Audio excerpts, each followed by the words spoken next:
The golden sky above Willow Creek Estates burned softly with the last rays of sunlight, painting every roof and treetop in warm, amber tones. Officer Daniel Cruz eased his patrol cruiser off the highway and onto the smooth, curved streets of the neighborhood he'd called home for nearly 5 years. It had been a long shift, the kind that sapped the humor out of even the most resilient people. 3 high-tension traffic stops, the suspected DUI that ended in a shouting match, a freeway chase that left his pulse hammering in his ears, and 3 hours of paperwork.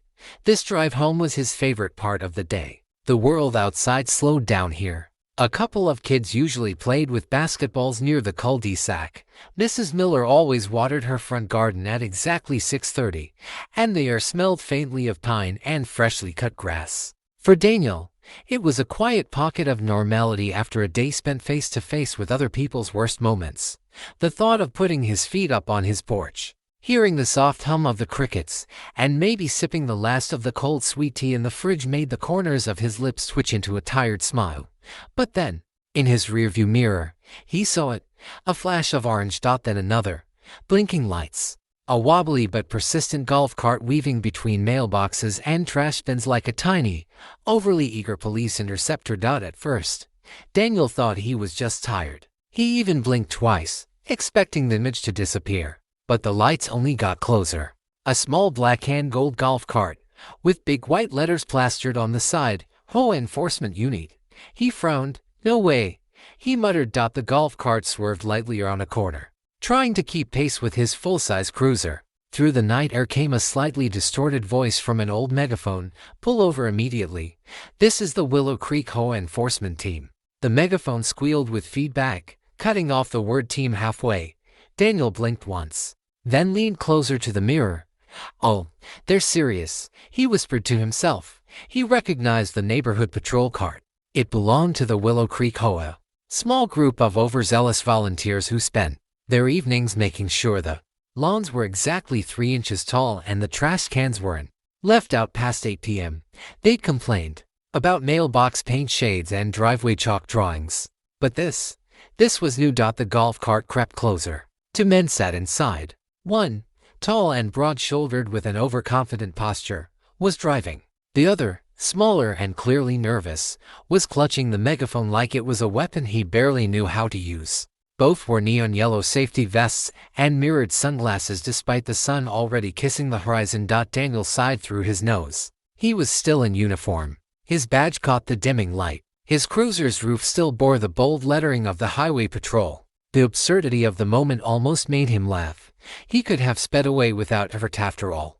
A golf cart against a police interceptor was no contest, but curiosity got the better of him. He tapped the brakes gently, letting the whole cart creep up behind him. All right, he muttered. Let's see how deep this rabbit hole goes. The golf cart began to flash its small orange lights more aggressively, as if they believed intensity equaled authority. Pull over, the megaphone voice demanded again, more nasal this time. Daniel turned down his police radio and guided his cruiser toward his own cul-de-sac. His house sat at the far end, a clean white home with a small porch, American flag out front, and his Labrador sleeping somewhere near the gate. He parked slowly in front of his driveway. The golf cart zipped up alongside and came to a screeching stop on the curb. 2 men jumped out. The tall one wore a vest with a stitched patch that read Carl HOA Safety Captain. The shorter one's vest was blank, probably borrowed from the HOA supply closet.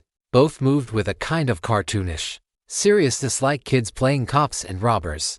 But with middle-aged knees, Carl raised the clipboard in his hand as though it were badge. Sir, he announced in a firm but oddly nasal voice. You were driving 27 in a 25 zone. We're going to need you to step out of the vehicle.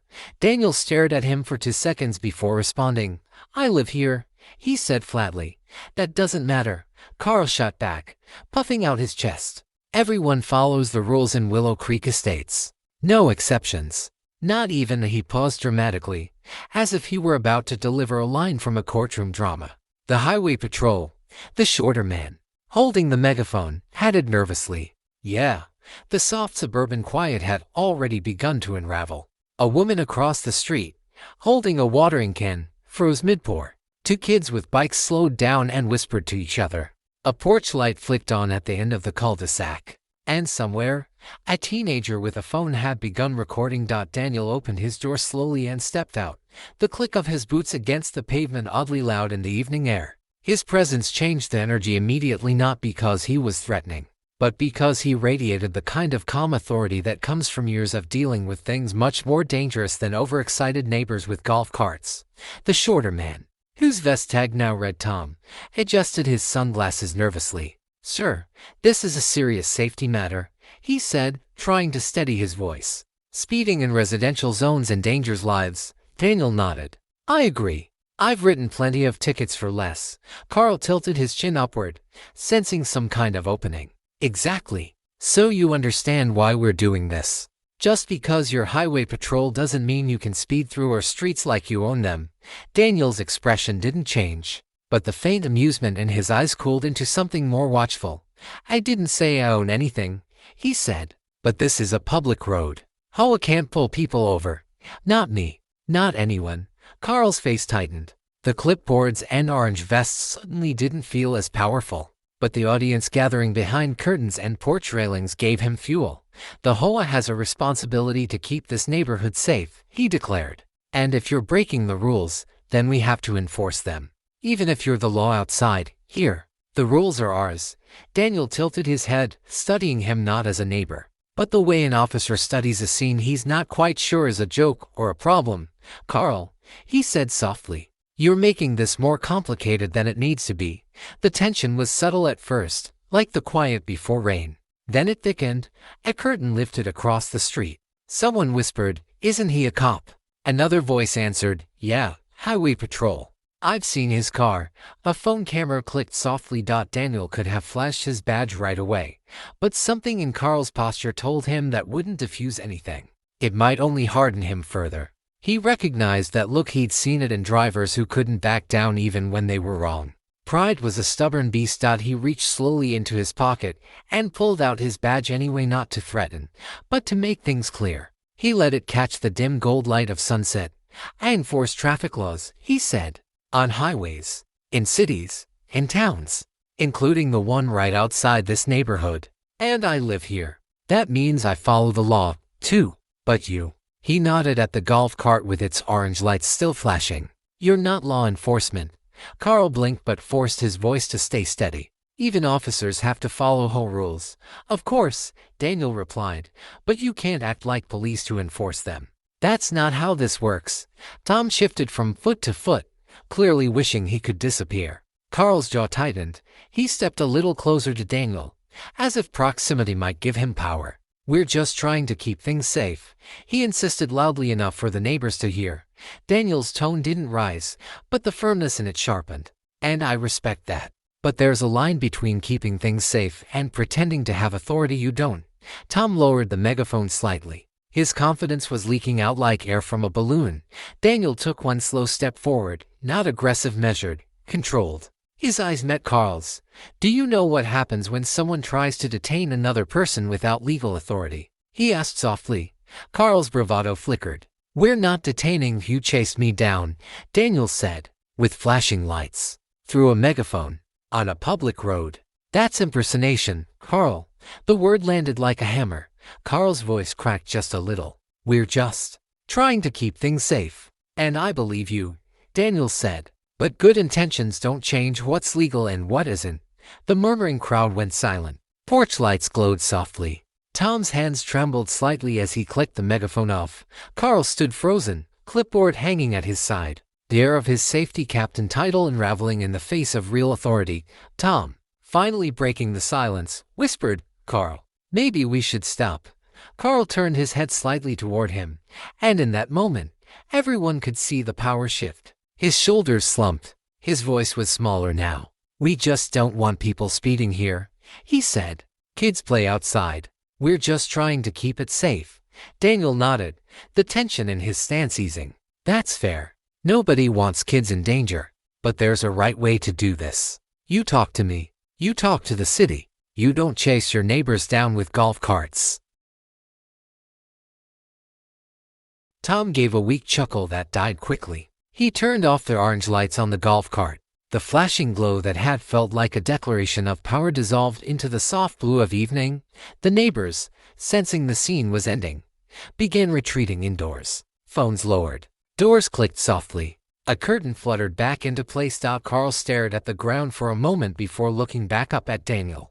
"We probably went too far," he said. Daniel raised an eyebrow, just a hint of dry humor breaking through his calm exterior. "You think?" Carl cracked a tiny, embarrassed smile. "Yeah, we think." Tom snorted softly through his nose, trying to hold in laughter not at Daniel, but at the absurdity of the entire event. Carl climbed back into the golf cart first. Tom followed, giving Daniel an awkward wave before starting the engine. They drove off at a much more appropriate 10 miles per hour, their reflective vests catching the last golden streaks of sunlight. Daniel stood there for a long moment, letting the silence return to the cul-de-sac. The air was different now, calmer. Mrs. Miller's watering can finally tilted again. The basketball thudded softly somewhere nearby. The world had resumed. Daniel turned toward his house. The porch light had clicked on, casting a warm glow across the path. His Labrador, Bailey, padded sleepily toward him, tail wagging just enough to say welcome home. He crouched down, rubbed the dog's head, and let out a quiet breath that was half a sigh, half a laugh. He'd handled people with road rage, weapons, and bad tempers. He'd faced chases that could have ended badly, but this would be the story that made his colleagues at the station howl with laughter. He walked slowly to his porch and leaned against the railing for a moment, watching the quiet street. Carl and Tom were nowhere in sight now. He wasn't angry at them. They weren't criminals. They were just men with a little too much neighborhood pride, wielding orange lights like power, good intentions, bad execution. Some nights, he whispered to himself, it's not the freeway that tests you. It's home. Inside the house, the air smelled faintly of cedarwood and coffee grounds. The television was off, the silence wrapping around him like a warm blanket. Bailey curled up at his feet as he sank into his favorite chair by the window, his cruiser set quietly outside, a symbol of real authority in a place that sometimes forgot where that line began and ended. He thought about Carl's face when the word impersonation landed. He hadn't meant to scare him. He'd meant to remind him. Authority isn't something you can wear on a vest or hold on a clipboard. It's a responsibility, not a costume. A neighbor's motion sensor light flickered on across the street, briefly illuminating the quiet road where the chase had taken place. Daniel chuckled softly to himself. If he told anyone about this at work, they'd never let him live it down. He could already imagine his partner laughing over coffee. "You got pulled over by HOA cops." Bailey lifted his head as Daniel whispered to the empty room, "Yeah, bud. Pulled over by a golf cart." The night stretched on gently. Crickets sang. The distant hum of cars on the real highway reminded him where his world usually lived. But for tonight, he was just a man in his chair, in a quiet house, in a neighborhood that now understood the line a little better, somewhere down the block. Carl probably sat in his living room replaying everything, realizing how foolish it had looked. Tom was probably telling his wife about the moment he nearly arrested a state trooper with a megaphone and a golf cart. And the teenager with the phone. He'd probably upload it somewhere with a caption like HOA versus Highway Patrol. Daniel smirked at the thought. Let them talk. If it made people laugh, that was fine. If it made the HOA think twice before trying this again, even better. He reached over and flicked off the porch light. Darkness washed gently over Willow Creek Estates. No flashing orange lights. No megaphones. Just the quiet rhythm of home. And in that silence, he finally exhaled the day away.